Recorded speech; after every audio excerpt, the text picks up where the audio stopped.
Rebonjour.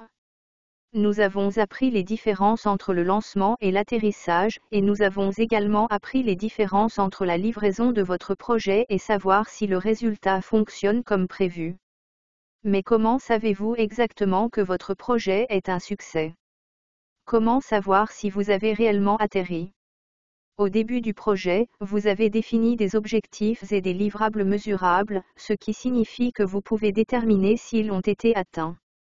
De même, vous devez définir des critères de réussite qui peuvent également être mesurés afin de savoir s'ils ont été respectés.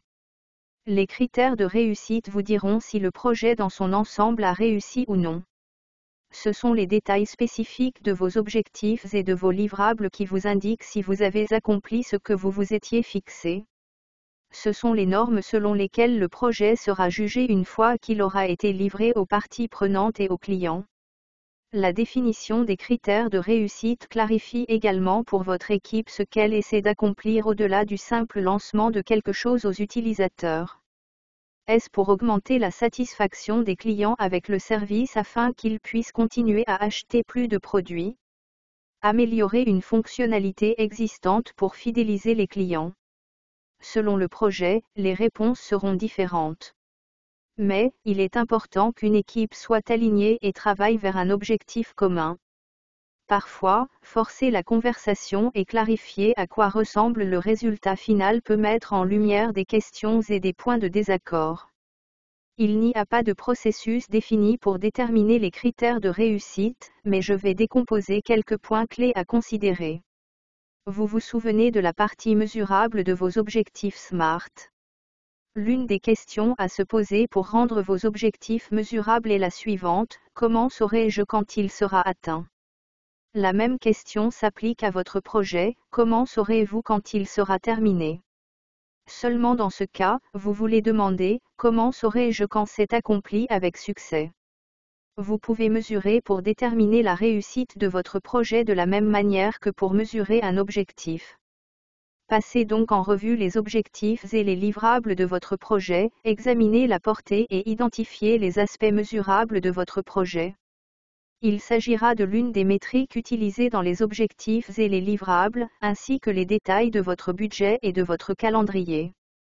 Une autre chose que vous devrez faire est d'obtenir des éclaircissements de la part des parties prenantes sur les exigences et les attentes du projet. C'est la clé. Il y a beaucoup de personnes impliquées dans un projet, et cela signifie beaucoup d'idées sur ce à quoi ressemble le succès pour chaque personne. Vous voudrez poser des questions, telles que: qui dit finalement si le projet est réussi ou non? Quels critères seront mesurés pour déterminer le succès? Sur quoi repose le succès de ce projet? Une fois que vous avez collecté des informations de clarification, documentez-les et partagez-les toutes afin que vous, votre équipe et vos parties prenantes puissiez vous y référer plus tard. Essayons de créer des critères de réussite avec le projet Office Green. Par exemple, l'objectif est d'augmenter le chiffre d'affaires de 5% d'ici la fin de l'année. L'un des livrables est un site web avec une galerie des différentes sélections de plantes proposées. Il ne suffit pas de dresser une liste de critères, vous avez besoin d'un processus pour mesurer le succès du début à la fin tout au long du cycle de vie du projet. De cette façon, vous pouvez faire des ajustements et assurer le succès au moment où vous êtes prêt à atterrir. Il existe de nombreuses métriques que vous pouvez utiliser, et pour certains produits, il sera logique d'en utiliser plusieurs. Les métriques que vous choisissez doivent être aussi étroitement alignées que possible sur l'objectif de votre projet.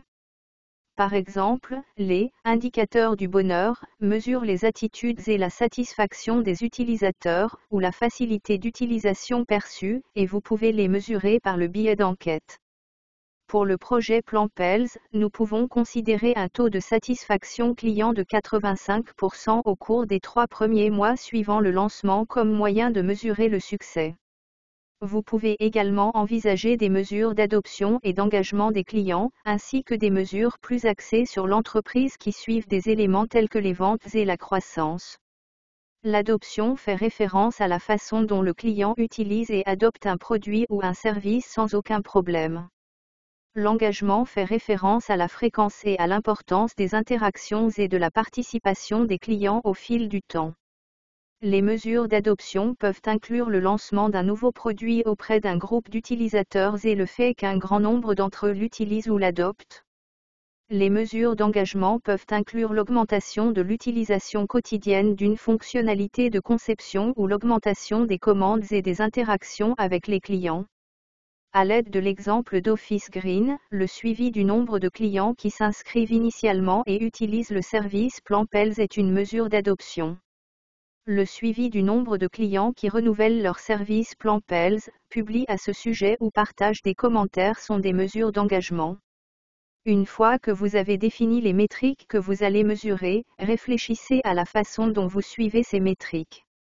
Évaluer lequel oscille peut vous aider à collecter les données dont vous avez besoin pour vous assurer de rester sur la bonne voie. Par exemple, si vous mesurez des indicateurs commerciaux tels que les revenus, envisagez de les suivre dans une feuille de calcul ou un tableau de bord, où vous pouvez facilement repérer les lacunes et les tendances.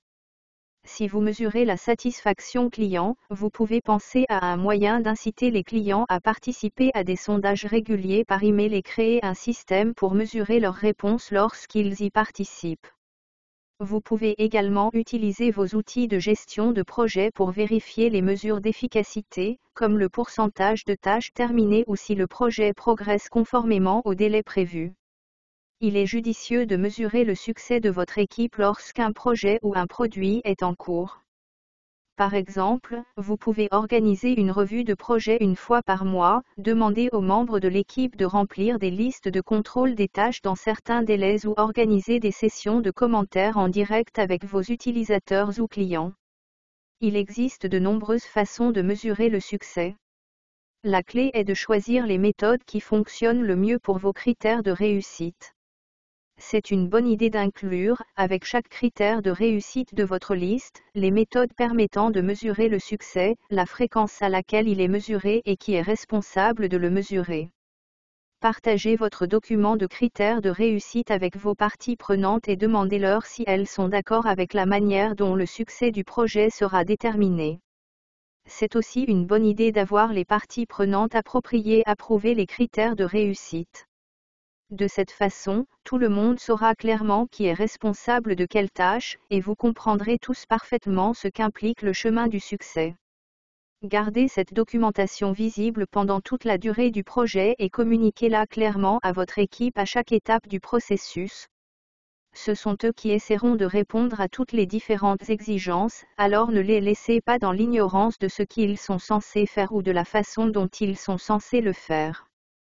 Si cela est fait correctement, la définition de vos critères de réussite devrait créer un meilleur alignement au sein de l'équipe et donner à chacun une meilleure visibilité sur la façon de réussir.